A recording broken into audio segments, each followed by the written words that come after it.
13.1 प्रस्तावना। भारत में अफ्रीका को प्रति हमेशा सहानुभूति की भावना रही है। यह भावना वहां के लोगों के स्वप्नों और आकांक्षाओं के प्रति है। भारत के लोगों में इस आदि मानव सभ्यता के उद्गम स्थल के प्रति अत्यधिक सम्मानजनक भावना है, जिसको प्रायः भुला दिया जाता है। उपनिवेशवाद और रंगभेद के विरुद्ध संघर्ष में तथा अफ्रीका के गरीबी और बीमारी के विरुद्ध संघर्ष में भारत के लोगों की सहभागी बनने की इच्छा रही है। भारत और अफ्रीकी देशों का एक जैसा ऐतिहासिक अनुभव रहा है। दोनों के समान लक्ष्य और भविष्य के प्रति एक सा दृष्टिकोण रहा है। दोनों ने ही समान उद्देश्यों की प्राप्ति के लिए संघर्ष किया है। दोनों को अपने उद्देश्यों की प्राप्ति के लिए कष्ट सहने पड़े हैं और दोनों ने ही समान कठिनाइयों पर विजय प्राप्त की है। अब भारत और अफ्रीका दोनों ने ही आर्थिक स्वतंत्रता की यात्रा पर साथ साथ कदम बढ़ाने का निश्चय किया है। अंतर्राष्ट्रीय क्षेत्र में भी भारत और अमेरिका दोनों ही देशों के नई विश्व व्यवस्था के निर्माण में समान हित हैं। दोनों ही ऐसी विश्व व्यवस्था के पदा में हैं जो विकासशील देशों की आकांक्षाओं को प्रति संवेदनशील हो। अफ्रीका महाद्वीप में विश्व के भूक्षेत्र का 20% भाग रहता है। इसने 54 स्वतंत्र राष्ट्र है और इसकी आबादी 51 करोड़ है। कई दशकों से यह महाद्वीप भारत की विदेश नीति का मुख्य विषय रहा है। अफ्रीका भारत के बहुत से प्रवासी भारतीयों का स्वगृह है। गुटनिरपेक्ष आंदोलन में अफ्रीकी देशों की सदस्य संख्या लगभग आधी है और संयुक्त राष्ट्र संघ में इनकी संख्या 1/3 के आसपास है।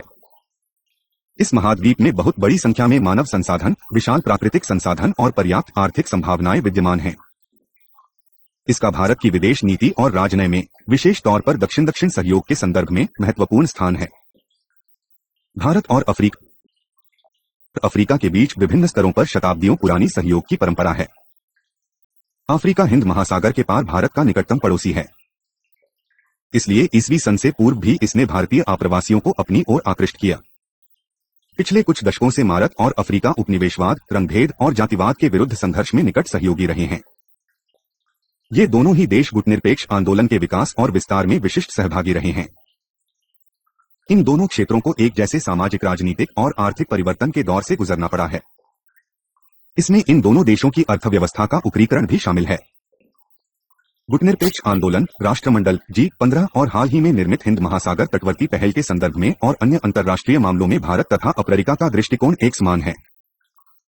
यह क्षेत्र शांति, गुटनिरपेक्षता और आर्थिक न्याय के क्षेत्र में समान रूप से वचनबद्ध है। 13.2 भारत अफ्रीका संबंधों की ऐतिहासिक पृष्ठभूमि।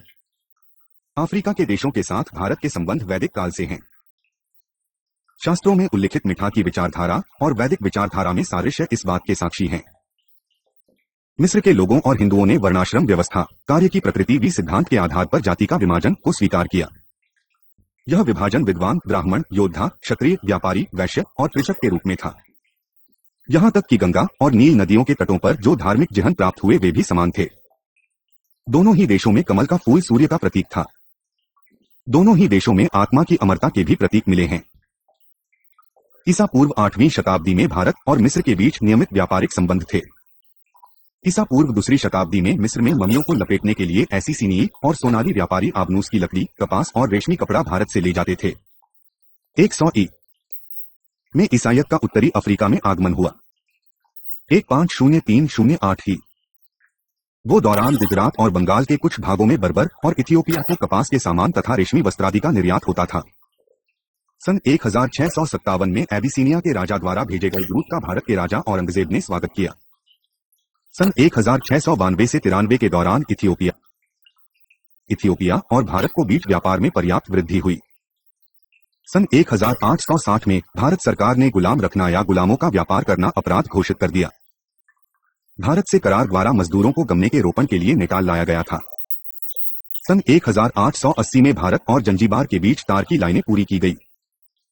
सन 1882 में भारतीय नौसेना ने स्वेज नहर से बाधाओं को हटाने के लिए अंतर्समुद्री संक्रियाएं की। सन 1893 के अप्रैल माह में मोहनदास करमचंद गांधी जी अपने एक मुवक्किल के रुपयों के लेन देन के मामले में उसके प्रतिनिधि के रूप में दक्षिण अफ्रीका गए, परंतु वहीं उन्हें जातीय भेदभाव के कारण अपमान सहना पड़ा। इसलिए गांधी जी ने वहीं रहकर अपने देशवासी भाइयों के अधिकारों की रक्षा करने का निर्णय किया। गांधी जी ने नेटाल में रहने वाले भारतीयों का मामला हाथ में लिया और वहां नेटाल इंडियन कांग्रेस की स्थापना की। सन 1895 में केन्या युगांडा रेल लाइन का निर्माण कार्य आरंभ हुआ। इस रेल लाइन के आरंभ होने से भारतीयों के आप्रवास को बढ़ावा मिला। इनमें से कुछ भारतीयों ने कहीं दुकानें खोल ली तो कुछ निर्माण कार्यों में श्रमिक बन गए। सन 1906 में ट्रांसवाल में प्रेस कानूनों के विरुद्ध सत्याग्रह आंदोलन शुरू किया। सन 1907 में गांधी जी ने दक्षिण अफ्रीका में भारतीयों के अधिकारों के हनन के विरोध में सत्याग्रह आंदोलन किया। 1909 में भारतीय राष्ट्रीय कांग्रेस के अध्यक्ष गोपाल कृष्ण गोखले ने दक्षिण अफ्रीका में शांतिपूर्ण सत्याग्रह की सहायता के लिए एक राहत कोष शुरू किया। 1912 में गोखले ने दक्षिण अफ्रीका में जांच के लिए व्यक्तिगत स्तर पर वहां की यात्रा की। इसी अवधि में बंबई, मुंबई में करारबंद मजदूरों की भर्ती करने वाली एक एजेंसी को बंद करवा दिया गया। सन 1914 में गांधी जी स्मट समझौता संपन्न हुआ। सन 1926 में साउथ अफ्रीकन नेशनल कांग्रेस और भारतीय राष्ट्रीय कांग्रेस के बीच एक गोलमेज सम्मेलन हुआ। इस सम्मेलन में केप टाउन समझौते पर हस्ताक्षर किए गए। इसमें भारतीयों को समान नागरिक स्वीकार किया गया। सन 1932 में कुंवर महाराज सिंह को दक्षिण अफ्रीका में भारत सरकार का एजेंट नियुक्त किया गया। स्वतंत्र भारत की अफ्रीका संबंध नीति के बीज उस समय में खोजे जा सकते हैं जब दक्षिण अफ्रीका की गोरों की खानों और गन्ना रोपण क्षेत्र के लिए करारबद्ध मजदूरों की भर्ती का काम शुरू किया गया था। सुविधा के लिए इन्हें 4 चरणों में विभाजित किया जा सकता है। दक्षिण अफ्रीका में गांधी जी की भूमिका। 2 विश्वभर के देशों की स्वाधीनता के लिए चिंता। 3 मानवीय पक्षों का दृढ़ीकरण 1947 से 64।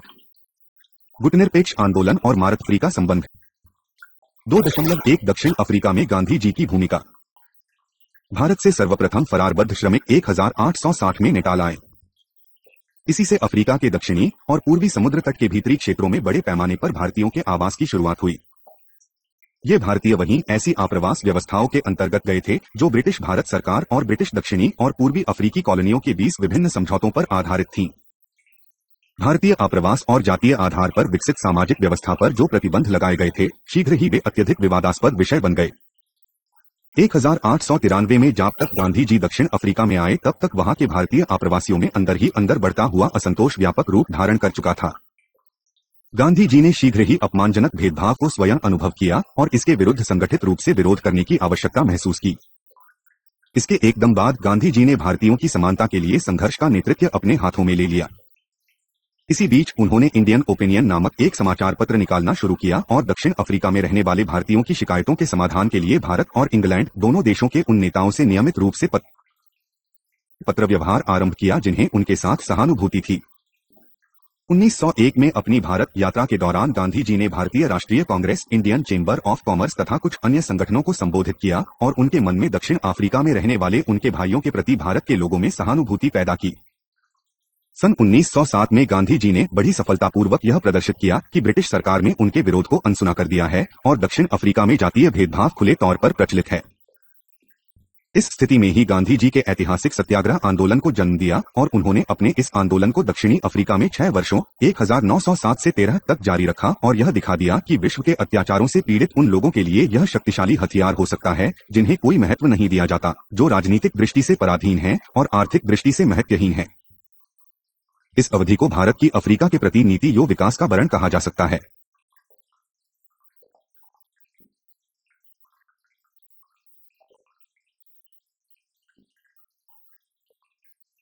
इस समय तक भारत विदेशों में न केवल दक्षिणी अफ्रीका में बल्कि पूर्वी अफ्रीका में रहने वाले भारतीयों की बुरी स्थिति के प्रति सजग हो गया था। 2.2 विश्वभर के देशों की स्वाधीनता के लिए चिंता।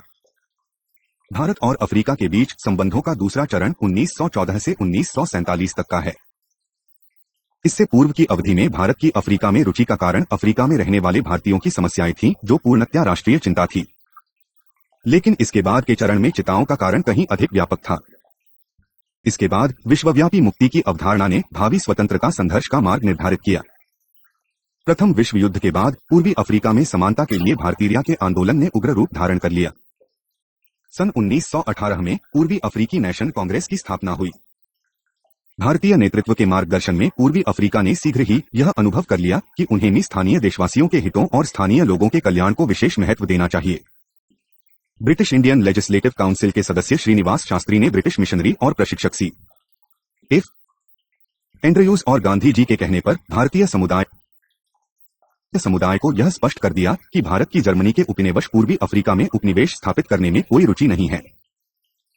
यह भी कहा कि भारत विश्व के सभी देशों की स्वाधीनता जो पक्ष में है और साथ ही पूर्वी अफ्रीका में भारतीयों ने इस बात को उठाया कि कानून वो सामने सभी जातियों के लोगों को समानता दर्जा मिलना चाहिए। इसी बीच राष्ट्रीय उमंग के कारण भारत और अफ्रीका के बीच संबंध और दृढ़ हो गए। 1915 के बाद गांधी जी विश्वभर को उत्पीड़ित देशों के लोगों की, विशेष तौर पर अफ्रीकी लोगों की आजादी का प्रतीक बनकर उभरे। 1919 तक गांधी जी को संपूर्ण अफ्रीका का महान व्यक्ति कहा जाने लगा था। ये अफ्रीकावासियों की दृष्टि में उतने ही महात्मा थे जितने भारतीयों की दृष्टि में थे। बाद के वर्षों में बहुत से अफ्रीकी नेता उनसे मार्गदर्शन और प्रेरणा पाने के लिए उनको पास आते थे। 2.3 मानवीय पक्षों का दृढ़ीकरण 1947 से 64। सन 1927 में नेहरू ने उत्पीड़ित देशों की ब्रसेल्स में आयोजित सम्मेलन में भाग लिया। यहां उनकी मुलाकात कई अन्य देशों के सद्वादी नेताओं से हुई। उसी साल भारतीय राष्ट्रीय कांग्रेस ने पहली बार एक संकल्प पारित किया जिसमें उपनिवेशों को बनाए रखने की स्पष्ट रूप से निंदा की। 1829 में नेहरू ने कांग्रेस से व्यापक विदेश नीति बनाने का अनुरोध किया। उन्होंने घोषित किया कि भारत स्वयं को खतरे में डालकर ही शेष विश्व को नजरअंदाज सकता है। उन्होंने आगे कहा कि दूसरे उत्पीड़ित देशों के लोगों की स्वतंत्रता कुछ हद तक भारत के स्वतंत्र होने पर निर्भर करती है। उन्होंने 1936 के भारतीय राष्ट्रीय कांग्रेस के अधिवेशन में घोषित किया कि हम केवल भारत के हितों के लिए नहीं लड़ रहे हैं, बल्कि पूरी मानव जाति के हितों के लिए संघर्ष कर रहे हैं। यदि भारत स्वतंत्र हो जाता है तो इसका मतलब पूरी मानवता की रक्षा से है। सन 1947 में भारत की स्वतंत्रता के समय तक अफ्रीका के साथ भारत के संबंध दो प्रमुख बातों से संबंधित थे। इसकी शुरुआत भारतीय नेताओं की दक्षिणी और पूर्वी अफ्रीका 1860 से 1914 में भारतीयों के हितों की चिंता से और गांधी तथा शास्त्री के अफ्रीका की प्रभुसत्ता जैसे विषयों से संबंधित विचारों से हुई। नेहरू थी ऐसे विषयों के प्रति सजग थे और उन्होंने इसमें अफ्रीका की पूर्ण स्वतंत्रता के प्रति अपनी चिंता को भी शामिल कर लिया था। स्वतंत्र भारत की अफ्रीकी मामलों में प्रलाक्ष रुचि 1948 से आरंभ हो गई थी। भारत के केन्या में महाआयुक्त और 1948 में पूर्ण उपसहाराई अफ्रीका में भारत के प्रतिनिधि अभया साहब पंत ने स्पष्ट शब्दों में अफ्रीकी देशों की स्वतंत्रता के लिए गहरी चिंता व्यक्त की थी और उन्होंने भारतीय समुदाय से कहा कि वे अफ्रीका की आजादी को संघर्ष में शामिल न होने की गलती न करें। 1962 में अखिल भारतीय कांग्रेस कमेटी ने दक्षिण अफ्रीका के बारे में एक संकल्प पारित किया। इस संकल्प में एशिया और अफ्रीका के देशों से सभी प्रकार के उपनिवेशवाद के रूपों को समाप्त करने का अनुरोध किया गया। साथ ही इसमें अफ्रीका में रहने वाले भारतीयों से कहा गया कि वे अफ्रीकी हितों को विशेष महत्व दें। दोनों देशों के समुदायों से अहिंसात्मक आंदोलन में सहयोग देने का भी अनुरोध किया गया। 1953 में कांग्रेस ने एक बार फिर उपनिवेशवाद के सभी रूपों की निंदा की और सामाजिक समानता तथा दक्षिण अफ्रीका में पृथकतावादी रंगभेद और जातिभेद को समाप्त कराने के लिए सत्याग्रह को प्रमुख साधन के रूप में अपनाने पर बल दिया। 1953 में स्थापित सेंट्रल अफ्रीकन फेडरेशन की इस आधार पर निंदा की कि यह उपनिवेशवाद का ही नया रूप है। केन्या के माओवादी आंदोलन को आजादी के लिए संघर्ष के रूप में स्वीकार किया गया। यद्यपि भारत ने इस संघर्ष में अहिंसात्मक उपायों की वकालत की। भारत सरकार ने नाइजीरिया और गोल्ड कोस्ट घाना में स्वशासन का स्वागत किया। इस प्रकार भारतीय राष्ट्रीय कांग्रेस ने अफ्रीका में सुनिश्चित मानवीय रुचि प्रदर्शित की। यह दृष्टिकोण इससे पूर्व के राष्ट्रवादी दृष्टिकोण से भिन्न था। इन्हीं दिनों एक बार फिर नेहरू की सरकार ने अफ्रीका के संबंध में भारत की नीति की मूल अवधारणा को स्पष्ट रूप में निर्धारित किया और अफ्रीका के स्वाधीनता संग्राम में अपनी भूमिका निश्चित की। भारत ने सभी तरह के उपनिवेशवाद की निंदा की, जिसमें इंग्लैंड को केंद्रीय अफ्रीका की बहुजातीय फेडरेशन भी शामिल है। उसी समय भारत ने अफ्रीका पागा, Nigeria, Kenya, Tanganyika, Morocco, Tunisia और मिस्र आदि नए उभरते देशों के साथ विशेष संबंध बनाने पर ध्यान दिया। 1956 में स्वेज नहर के संकट के समय बहुत से भारतीय राष्ट्रमंडल से अलग होने के पक्ष में थे। तब नेहरू ने कहा था कि राष्ट्रमंडल में रहकर भारत नवोदित अफ्रीकी राष्ट्रों के हितों की का अधिक अच्छी तरह से कर सकता है। सन 1960 में नेहरू ने अखिल भारतीय कांग्रेस कमेटी को संबोधित करते हुए कहा था कि अफ्रीका में रहने वाले भारतीयों को यहाँ के मूल निवासियों का शोषण नहीं करना चाहिए। 2.4 गुटनिरपेक्ष आंदोलन और भारत अफ्रीका संबंध। द्वितीय विश्व युद्ध के बाद की अवधि में गुटनिरपेक्ष आंदोलन का उदय भारत और अफ्रीका के देशों को एक दूसरे के निकट आने का महत्वपूर्ण कारक बना। बांडुंग सम्मेलन 1955 के नाम से जाना जाने वाले पहले एफ्रो एशियाई सम्मेलन में गुटनिरपेक्ष आंदोलन की नींव डाली गई थी। इसी सम्मेलन ने नेहरू और नासिर को घनिष्ठ मित्र बना दिया। इसके बाद यूगोस्लाविया के मार्शल टीटो, सुकर्मी और क्याने एनकुमा ने उनका समर्थन किया। इन्होंने पहले नैम नॉन एलाइन मूवमेंट गुटनिरपेक्ष आंदोलन के बेलग्रेड में आयोजन के लिए मार्ग प्रशस्त किया। बांडंग सम्मेलन से पूर्व नेहरू ने 1947 में नई दिल्ली में आयोजित एशियाई संबंधों से संबंधित पहले सम्मेलन में कहा था कि एशिया अपनी दोस्ती का हाथ जहां यूरोप और अमेरिका की ओर बढ़ा रहा है, वहीं यह अफ्रीका में उत्पीड़ित अपने भाइयों की ओर भी बढ़ा रहा है। हम एशिया वालों की अफ्रीका के लोगों के प्रति एक विशेष जिम्मेदारी है। जिस आजादी के बारे में हम सोचते हैं, यह इस या उस देश तक या किन्हीं विशिष्ट लोगों तक सीमित नहीं रहनी चाहिए, बल्कि उसका विस्तार पूरी दानव जाति तक होना चाहिए। पहले गुटनिरपेक्ष शिखर सम्मेलन में भारत ने अनेक अफ्रीकी उपनिवेशों के मुक्ति आंदोलनों का स्वागत किया, लेकिन उसमें उपनिवेशवाद के विरुद्ध एफ्रो एशियाई सैनिक कार्रवाई को स्पष्ट रूप से निरुत्साहित किया गया। भारत लगातार फ्रांस और इंग्लैंड को क्रमशः अल्जीरिया और साइप्रस को स्वतंत्रता देने के लिए समझाता रहा। भारत ने पराधीन देशों की आजादी के प्रति पुर्तगाल के उपेक्षापूर्ण स्वैने की भी आलोचना की। सितंबर 1964 में कैरो में आयोजित दूसरे गुटनिरपेक्ष सम्मेलन में प्रधानमंत्री लाल बहादुर शास्त्री द्वारा की गई टिप्पणी ने सभी अफ्रीकी नेताओं का ध्यान आकर्षित किया। हवाई अड्डे पर शास्त्री जी से हाथ मिलाते हुए नासिर ने प्रार्थना की कि संपर्क बनाए रखिएगा। लुसाका में 1970 में आयोजित तीसरे गुटनिरपेक्ष सम्मेलन में प्रधानमंत्री इंदिरा गांधी का गर्मजोशी से स्वागत हुआ। नयाचार प्रोटोकॉल की परवाह न करते हुए भारत की प्रधानमंत्री को स्वागत के लिए राष्ट्राध्यक्ष कोंडा स्वयं हवाई अड्डे पर आए। इस अवसर पर भारत की प्रधानमंत्री को इस आंदोलन के 6 उपाध्यक्षों में से एक चुना गया था। अफ्रीका के बहादुर स्वतंत्रता सेनानियों को भारत का समर्थन व्यक्त करते हुए भारत की प्रधानमंत्री ने कहा, हम जिम्बाब्वे में अल्पसंख्यक सरकार के विरुद्ध, दक्षिण अफ्रीका के जातिवादी प्रशासन की पथकतावादी नीतियों के विरुद्ध और नामीबिया तथा गिनी बिसाऊ को राष्ट्रीय आंदोलनों के विरुद्ध गूंज की अनुमय कर सकते हैं। वे स्वतंत्रता सेनानी उसी संघर्ष में लगे हैं जिसने हाल ही में हम संलग्न थे। वे अपना जीवन उन्हीं सिद्धांतों को लिए बलिदान कर रहे हैं जो हमें प्रिय हैं। अल्गियर्स, कोलंबो और हयाना को गुटनिरपेक्ष सम्मेलनों में मागा ने जो भूमिका अदा की, उसने अफ्रीकी देशों को उसके नजदीक ला दिया। जब भारत गुटनिरपेक्ष आंदोलन का अध्यक्ष था, उस दौरान अफ्रीका की, विशेष रूप से दक्षिण अफ्रीका में पृथकतावादी रंगभेद की समस्या की ओर ध्यान दिलाया गया। नामीबिया के स्वतंत्रता सेनानियों को मदद देने के भी प्रयास किए गए। गुटनिरपेक्ष आंदोलन के अध्यक्ष के नाते मई 1986 में भारत के प्रधानमंत्री की जाम्बिया, जिम्बाब्वे, अंगोला और तंजानिया की यात्रा का सबने स्वागत किया। सभी संबंधित देशी ने इसे उनके पृथकतावादी जातिभेद के विरुद्ध अनथक संघर्ष में एकजुटता लाने वाला महत्वपूर्ण योगदान माना। अफ्रीका में मांस का निर्यात मुख्य रूप से दक्षिण अफ्रीका, मिस्र, नाइजीरिया, चेच्या, तंजानिया, इथियोपिया, सूडान, घाना, युगांडा, लीबिया, मोजाम्बिक और जाम्बिया के साथ है, और भारत को मुख्य रूप से नाइजीरिया, दक्षिण अफ्रीका, मोरक्को, मिस्र, Tunisia, Zambia, Tanzania, Ghana, Ivory Coast, Senegal, Libya, Zaire और गिनी बिसाऊ से सामान का आयात होता है। इनमें भी दक्षिण अफ्रीका भारत से आयात और भारत को निर्यात का मुख्य स्रोत है। 1993 में दक्षिण अफ्रीका को साथ आर्थिक संपर्क बनाने के बाद दोनों देशों के बीच द्विपक्षीय व्यापार में अत्यधिक वृद्धि हुई। भारत और दक्षिण अफ्रीका के बीच व्यापार 1992 से 93 में 17 लाख $, से बढ़कर 1997 से 98 में 86.6 करोड़ $, हो गया, जो अब बढ़कर $2 अरब हो गया है।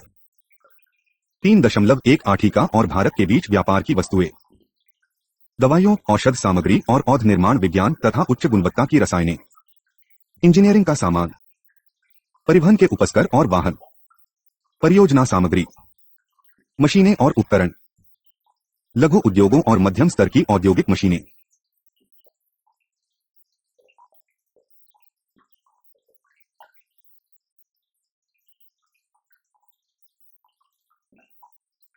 प्लास्टिक और लिनोलियम उत्पाद, गेहूं, परामर्श सेवाएं, कपास निर्माण सामग्री, रसायन और संबद्ध उद्योग, लौह और इस्पात निर्माण सामग्री,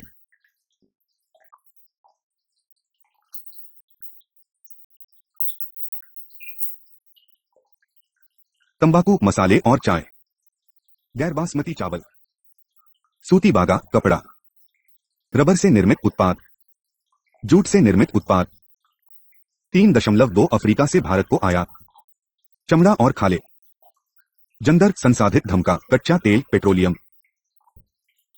मोती और कीमती अर्धकीमती सरून आदि, रंगाई, कमाई और रंग चढ़ाने सामान, लकड़ी और लकड़ी का सामान, अपरिष्कृत कपास, लौह अयस्क, प्राइमरी स्टील और बलो लोहे का सामान, अलौह धातुएं, कार्बनिक और गैर कार्बनिक रसायन, खादें, कच्ची, काजू। 13.4 भारत और दक्षिण अफ्रीका के बीच संबंध। सन 1999 में दक्षिण अफ्रीका की सत्ताधारी अफ्रीकी राष्ट्रीय कांग्रेस सी की चुनाव में जबरदस्त विजय और घरेलू राजनीति से नेल्सन मंडेला के संन्यास लेने को बाद राष्ट्राध्यक्ष थाबो म्बेकी ने सत्ता संभाली। पृथकतावादी युग के बाद राष्ट्रपति नेल्सन मंडेला और उसके बाद राष्ट्राध्यक्ष थाबो म्बेकी ने भारत के साथ ऐतिहासिक मित्रतापूर्ण संबंधों और परस्पर लाभप्रद सहयोग को बढ़ाने पर बल दिया। उन्होंने समय समय पर पृथकतावादी जातिभेद और रंगभेद के विरुद्ध संघर्ष में की भूमिका के लिए कृतज्ञता प्रकट की कि किस प्रकार भारत उनकी सहायता को आया। राष्ट्रपति मंडेला ने कहा, जब शेष विश्व हमारे उत्पीड़कों का साथ दे रहा था, तब भारत ने हमारा साथ दिया। अपने इन संबंधों को मजबूत बनाने के लिए दोनों देशों ने एक दूसरे के अनुकूल सहभागिता को समझौते पर 1997 में हस्ताक्षर किए। दक्षिण अफ्रीका और भारत दोनों देशों ने गत 6 वर्षों के आपसी विचार विमर्श में विकासशील अर्थव्यवस्थाओं पर भूमंडलीकरण के कारण पड़ने वाले असमान प्रभाव को बारे में चिंता व्यक्त की और वे दक्षिण सहयोग व विकास के लिए अपने प्रयासों को समन्वित करने पर सहमत हो गए। 4.1 सहयोग के क्षेत्र। इन दोनों देशों के बीच वर्तमान संबंधों के निर्वाह की शुरुआत 1997 में सामरिक महत्व के परस्पर सहभागिता समझौते से हुई। स्ट्रैटेजिक पार्टनरशिप, सामरिक महत्व की सहभागिता शब्दों का सर्वप्रथम प्रयोग भारत और दक्षिण अफ्रीका के बीच संबंधों को परिभाषित करने के लिए 1996 की भारत यात्रा के दौरान उपराष्ट्राध्यक्ष म्बेकी ने किया था। वास्तव में मार्च 1997 में राष्ट्राध्यक्ष नेल्सन मंडेला की भारत यात्रा के दौरान दोनों देशों के बीच सामरिक महत्व की सहभागिता के समझौते की घोषणा नई दिल्ली के ऐतिहासिक लाल किले से की गई थी। इस समझौते का मूल उद्देश्य द्विपक्षीय सहयोग बढ़ाना तथा अंतर्राष्ट्रीय मंचों पर एक दूसरे सहयोग करता था। नवंबर 1993 में परस्पर राजनयिक संबंध स्थापित करने के बाद से भारत और दक्षिण अफ्रीका के बीच आर्थिक, रक्षा और सांस्कृतिक सहयोग के विभिन्न क्षेत्रों में 15 समझौतों MOU पर हस्ताक्षर किए जा चुके हैं। लगभग 10 समझौते 2003 में विचाराधीन थे। दोनों देशों के बीच जनवरी 1995 में एक संयुक्त आयोग की स्थापना हुई थी। इसकी पहली बैठक जुलाई 1995 में विदेश राज्य मंत्री सलमान खुर्शीद और दक्षिण अफ्रीका के उपविदेश मंत्री अजीज पहत की संयुक्त अध्यक्षता में प्रिटोरिया में हुई थी। दूसरी बैठक दिसंबर 1996 में विदेश मंत्री इंद्र कुमार गुजराल और अजीज पहत की संयुक्त अध्यक्षता में नई दिल्ली में हुई। तीसरी बैठक प्रिटोरिया में दिसंबर के 4 से 5, 1998 को हुई। यह बैठक विदेश राज्य मंत्री श्रीमती वसुंधरा राजे और अजीज महत की संयुक्त अध्यक्षता में हुई। संयुक्त सत्र में 5 समितियों हैं: राजनीतिक, आर्थिक, व्यापार और तकनीकी सहयोग, शिक्षा और संस्कृति, स्वास्थ्य तथा विज्ञान और प्रौद्योगिकी। 1.1 आर्थिक सहयोग। दक्षिण अफ्रीका के साथ आर्थिक संबंधों को विकसित करने के कई कारण हैं। जब सहारा क्षेत्र में दक्षिण अफ्रीका प्रौद्योगिकी और आर्थिक दृष्टि से सर्वाधिक समुन्नत देशों में से एक है। दक्षिण अफ्रीका की अर्थव्यवस्था 11 सदस्यीय दक्षिण अफ्रीकी विकास समुदाय की सम्मिलित संयुक्त अर्थव्यवस्था से लगभग गुना अधिक है। इसलिए वह भारतीय कंपनियों को संयुक्त उद्यम लगाने और प्रौद्योगिकी तथा तकनीकी जानकारी देने में सक्षम है। यह जानकारी कोयला खनन प्रौद्योगिकी के क्षेत्र में, बिजली के उपकरणों को पुनः कार्यक्षम बनाने के क्षेत्र में विशेषज्ञता प्रदान कर सकती है। दक्षिण अफ्रीका को ऐसा स्प्रिंग बोर्ड समझा जा सकता है जहां से निकटस्थ बोत्सवाना, मोजाम्बिक, जिम्बाब्वे, नामीबिया और हिंद महासागर के अन्य राज्यों के बाजार को सामग्री मुहैया करवाई जा सकती है। इसे लैटिन अमेरिकी देशों के लिए पारगमन बिंदु समझा जा सकता है और इससे लैटिन अमेरिका के बाजारों में भी पहुंच की संभावना हो सकती है। आर्थिक क्षेत्र में गत कुछ वर्षों में भारत और अफ्रीका के बीच कुल व्यापार में अभूतपूर्व वृद्धि हुई है। भारत दक्षिण अफ्रीका में सालों सबसे बड़ा निवेशकर्ता है। यह वृद्धि 1995 से 96 में 57.56 करोड़ अमेरिकी डॉलर से 2000 में लगभग अरब हो गई। इसके वर्ष 2003 में 4 अरब डॉलर हो जाने की संभावना है।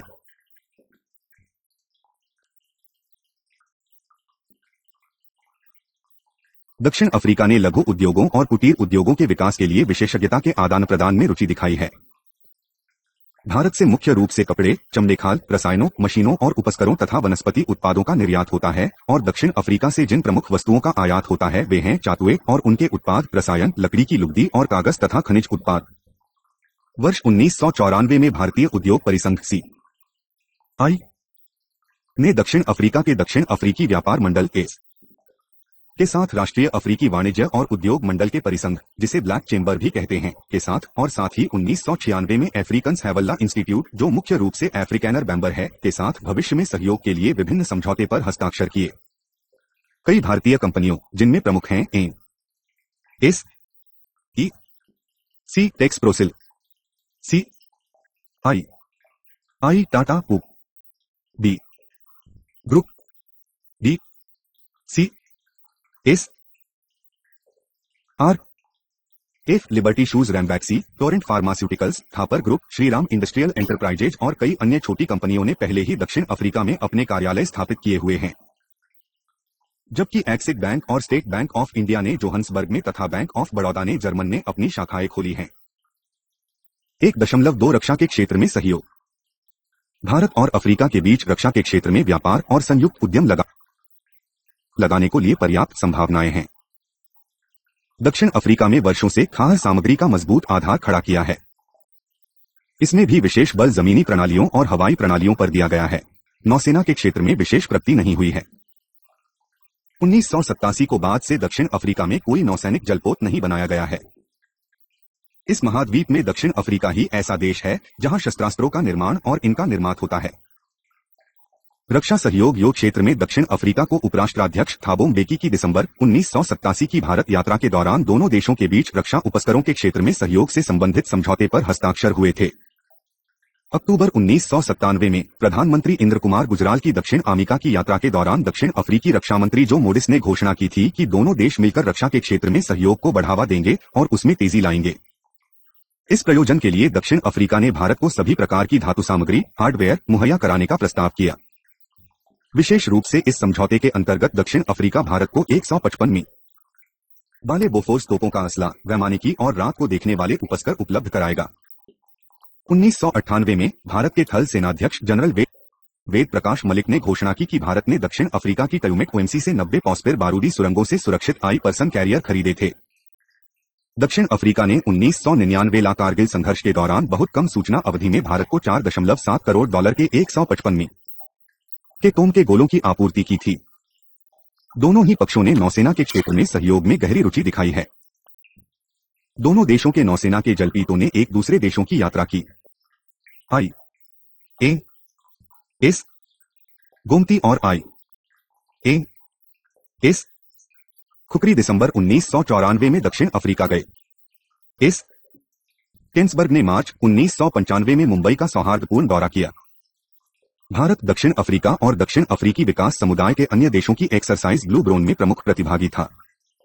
ये अभ्यास दक्षिण अफ्रीका के एस आर्मी बैटल स्कूल प्रशिक्षण क्षेत्र में, जो दक्षिण अफ्रीका के गर्दन केप प्रॉक्सी में स्थित हैं, 7 से 30 सितंबर 1990 के बीच हुए थे। ये अभ्यास 6 चरणों में हुए। इसमें दक्षिण अफ्रीकी विकास समुदाय एस के लगभग 4000 सदस्य थे। दक्षिण अफ्रीकी विकास समुदाय देशों में शामिल हैं Angola, Botswana, Lesotho, Malawi, Mauritius, Mozambique, Namibia, दक्षिण अफ्रीका, स्वाजीलैंड, तंजानिया, जाम्बिया और जिम्बाब्वे। इसके अलावा लगभग 500 अन्य प्रतिभागी थे, जिनमें से अधिकतर सैनिक प्रेक्षक थे। एक्सरसाइज ब्लू क्षेत्र अब तक किया गया सबसे बड़ा शांति समर्थक ऑपरेशन था। इस ऑपरेशन का दक्षिण अफ्रीकी देशों के लिए विशेष महत्व था, जो अपनी संयुक्त शांति समर्थक क्षमता का मूल्यांकन करना चाहते थे। 4.2 दोनों देशों के बीच यात्राओं का आदान प्रदान। सभी स्तरों को प्रतिष्ठित व्यक्तियों की यात्राओं के आदान प्रदान से दोनों देशों के संबंध और प्रगाढ़ हुए। सबसे उच्च स्तर पर भूतपूर्व प्रधानमंत्री इंद्र कुमार गुजराल ने अक्टूबर 1997 में दक्षिण अफ्रीका की यात्रा की। यह किसी भारतीय प्रधानमंत्री की पहली दक्षिण अफ्रीका यात्रा थी। प्रधानमंत्री अटल बिहारी वाजपेयी 2 बार दक्षिण अफ्रीका की यात्रा कर चुके हैं। पहली यात्रा 1998 में गुटनिरपेक्ष शिखर सम्मेलन के दौरान हुई थी और दूसरी बार वे नवंबर 1999 में राष्ट्रमंडल देशों के राष्ट्राध्यक्षों की बैठक में भाग लेने गए थे। जून 1999 में भारत के विदेश मंत्री जसवंत सिंह ने अफ्रीका की यात्रा की। इसी प्रकार राष्ट्राध्यक्ष मंडेला 1995 और 1997 में 2 बार भारत की यात्रा पर आए। दक्षिण अफ्रीका के उपराष्ट्राध्यक्ष ने दिसंबर 1996 में भारत की यात्रा की। इन दोनों देशों के बीच कई मंत्रालय स्तरीय यात्राओं का भी आदान प्रदान हुआ। 4.3 शांति स्थापना ऑपरेशनों का प्रशिक्षण। गत 6 वर्षों में दक्षिण अफ्रीका पश्चिमी देशों और दूसरे अफ्रीकी देशों के दबाव में रहा है कि यह महाद्वीप में शांति स्थापना के लिए अपने दायित्व का निर्वाह करे। इसके पीछे मुख्य रूप से अफ्रीकी समस्याओं के लिए अफ्रीकी समाधान की भावना रही है। संयुक्त राष्ट्र को शांति स्थापना संबंधी ऑपरेशनों में भाग लेने के विचार पर दक्षिण अफ्रीका में पर्याप्त बहस हो चुकी है। अक्टूबर 1998 में दक्षिण अफ्रीकी मंत्रिमंडल ने शांति स्थापना को संबंध में एक श्वेतपत्र को मंजूरी दी। इस श्वेतपत्र में अंतर्राष्ट्रीय शांति स्थापना मिशन के कार्य में दक्षिण अफ्रीका के भाग लेने से संबंधित नियम बनाए गए थे। दक्षिण अफ्रीका का राष्ट्रीय रक्षा बल परिवर्तन और एकीकरण की प्रक्रिया में से गुजर रहा था। यह कार्य 1998 के अंत तक पूर्ण हुआ। इनमें रक्षा बलों की एकीकरण की प्रक्रिया में भारत दक्षिण अफ्रीका की मदद कर सकता था। भारत आजादी के बाद के 50 वर्षों में अनेक शांति स्थापना ऑपरेशनों में विशेष तौर पर अफ्रीका में सम्मिलित रहा है। इनमें शामिल है एम सी कांगो मू M G Namibia O M U M Z Mozambique U M I T O M O M Somalia U A M I R स्थाका U O M I S 13 अप्रैल 2004 हिंद महासागर क्षेत्र में सहयोग। अमेरिकी सरकार ने हिंद महासागर के तटवर्ती देशों के साथ क्षेत्रीय सहयोग के लिए गठित संघ में फिर अपनी रुचि प्रदर्शित की है। हिंद महासागर तटवर्ती क्षेत्र की पहल के संस्थापक सदस्यों में हैं भारत, दक्षिण Africa, Australia, Mauritius, Oman, Singapore और कन्या। इस संगठन की औपचारिक रूप में स्थापना मार्च 1997 में मॉरिशस में हुई थी। इस संगठन के निर्माण में भारत और दक्षिण अफ्रीका ने प्रमुख भूमिका अदा की। वास्तव में इस संगठन की संकल्पना को मार्च 1993 में गंभीरता से आरंभ करने का श्रेय दक्षिण अफ्रीका के तत्कालीन विदेश मंत्री पिक बोधा को दिया जा सकता है, जिसे उन्होंने अपनी नई दिल्ली की यात्रा के दौरान प्रस्तुत किया थी। उन्होंने हिंद महासागर तटवर्ती क्षेत्र इंडियन ओशन रिमायोवार की पहचान भारत तथा दक्षिणी अफ्रीका के अत्यधिक आपत्ति नहत्य के क्षेत्र के रूप में की थी। जनवरी 1995 में अपनी नई दिल्ली यात्रा के दौरान दक्षिण अफ्रीका के राष्ट्रपति नेल्सन मंडेला ने हिंद महासागर व्यापार संधि का प्रस्ताव सामने रखा, जिसका उत्साहपूर्ण स्वागत हुआ। राष्ट्रपति मंडेला की सरकार के समय दोनों देशों ने प्रस्तावित चार्टर और संगठन के उद्देश्यों पर व्यापक द्विपक्षीय चर्चा की। भारत और दक्षिण अफ्रीका दोनों ही इस बात पर सामान्य रूप से सहमत थे कि सुरक्षा संबंधी मामलों को इस चार्टर से बाहर रखा जाए। 4.5 मतभेद के क्षेत्र। पृथकतावादी युग के बाद की अवधि में संबद्ध सरकारी द्वारा की गई संयुक्त पहल में द्विपक्षीय संबंधों को दृढ़ आधार प्रदान किया। इन दोनों देशों को संबंधों में एक स्थायी समस्या परमाणु अस्त्रों से संबंधित है। दक्षिणी अफ्रीका विश्व का पहला ऐसा देश है जिसने स्वेच्छया परमाणु हथियारों का परित्याग कर दिया। यह देश न्यूक्लियर हथियारों की नियंत्रण व कई शासन व्यवस्थाओं के पक्षधरों में से एक है और यह स्वयं परमाणु अस्त्र अप्रसार संधि एम और व्यापक परमाणु अस्त्र परीक्षण प्रतिबंध संधि सी में शामिल है। उनके विचार में भारत को भी इन संधियों में शामिल होना चाहिए, लेकिन भारत इन संधियों पर इनके वर्तमान स्वरूप में हस्ताक्षर करने को तैयार नहीं है क्योंकि ये संधियां भेदभावपूर्ण हैं। पृथकतावादी नरमेद के युग के बाद दक्षिण अफ्रीका की परमाणु अस्त्रों के संबंध में नीति दोनों देशों के संबंधों में उत्तेजना का विषय रही है। भारत को आशा थी कि दक्षिण अफ्रीका में राष्ट्रपति मंडेला की सरकार सार्वभौम परमाणु निरस्त्रीकरण के उद्देश्य को प्राप्त करने के प्रयास में सहायक होगी। अफ्रीकन नेशनल कांग्रेस सी अतीत में परमाणु निरस्त्रीकरण के समर्थन में काफी मुखर रही थी। दक्षिण अफ्रीका ने सामान्य रूप से संयुक्त राष्ट्र के ऐसे साधारण और पूर्ण निरस्त्रीकरण योग प्रति अपनी वचनबद्धता प्रकट की थी जिस पर प्रभावी अंतर्राष्ट्रीय नियंत्रण हो। इस बात का संयुक्त राष्ट्र की आम सभा को 1978 के निरस्त्रीकरण पर विशेष अधिवेशन में संकल्प किया गया था। हाल ही के वर्षों में दक्षिण अफ्रीका के रुख में कुछ बदलाव आया है और परमाणु अस्त्रों के नियंत्रण के संबंध में इसके विचार पश्चिमी देशों से अधिक निकट दिखाई देते हैं। यह बात 1995 की एम के पुनरीक्षण सम्मेलन और डी के संबंध में संधि वार्ता को दौरान स्पष्ट दिखाई दी। लंबे अरसे तक अस्थिरता का सामना करने के बाद अफ्रीकन नेशनल कांग्रेस सरकार के स्थापित होने पर दक्षिणी अफ्रीका में शांति और स्थिरता के युग का उदय हुआ। इस प्रकार परमाणु अस्त्रों के कार्यक्रम को जारी रखते हुए एम और पर हस्ताक्षर न करने से कुछ गलत संकेत मिलने की संभावना हो सकती थी। इसका एक सकारात्मक पक्ष यह है कि भारत के परमाणु परीक्षणों की पृष्ठभूमि में दक्षिण अफ्रीका ने भूमंडलीय परमाणु निरस्त्रीकरण के लिए अपने प्रयास तेज कर दिए। पिछले 2 वर्षों में यह नए कार्यक्रम संयुक्त दल एम का हिस्सा बन गया। इस संयुक्त दल में आरंभ में ब्राजील, मिस्र, आयरलैंड, मेक्सिको, न्यूजीलैंड, स्लोवेनिया, दक्षिण अफ्रीका और स्वीडन आदि देश थे। संयुक्त दल ने मई 1998 में भारत और पाकिस्तान के परमाणु अस्त्रों के परीक्षण पर प्रतिक्रिया व्यक्त करते हुए कहा था कि अब हमें परमाणु अस्त्र के अप्रसार और निरस्त्रीकरण पर नए सिरे से विचार करना चाहिए। इस दल ने जून 1998 की अपनी संयुक्त घोषणा में निरस्त्रीकरण के सम्मेलन में जिस वार्ता में अवरोध हो गया था उसे फिर से सक्रिय करने के लिए एक नई कार्यसूची प्रस्तुत की। भारत और G21 के अन्य सदस्यों ने इससे पूर्व निरस्त्रीकरण पर सम्मेलन में एका तदर्थ समिति बनाने की सिफारिश की थी। यह समिति समयबद्ध कार्यक्रम के अंतर्गत परमाणु अस्त्रों को समाप्त करने के उद्देश्य से चरणबद्ध रूप में समझौते के लिए बातचीत आरंभ करेगी। यहाँ पे दक्षिण अफ्रीका ने भाषा की स्थिति की सराहना की, लेकिन वह भारत के परमाणु निरस्त्रीकरण के समयबद्ध कार्यक्रम से सहमत नहीं हुआ। ऐसा लगता है कि ये देश धरणबद्ध रूप में इस पर आगे बढ़ने को तो पक्ष में हैं, लेकिन वे इसके लिए कोई समय की व्यवस्था को पक्ष में नहीं है।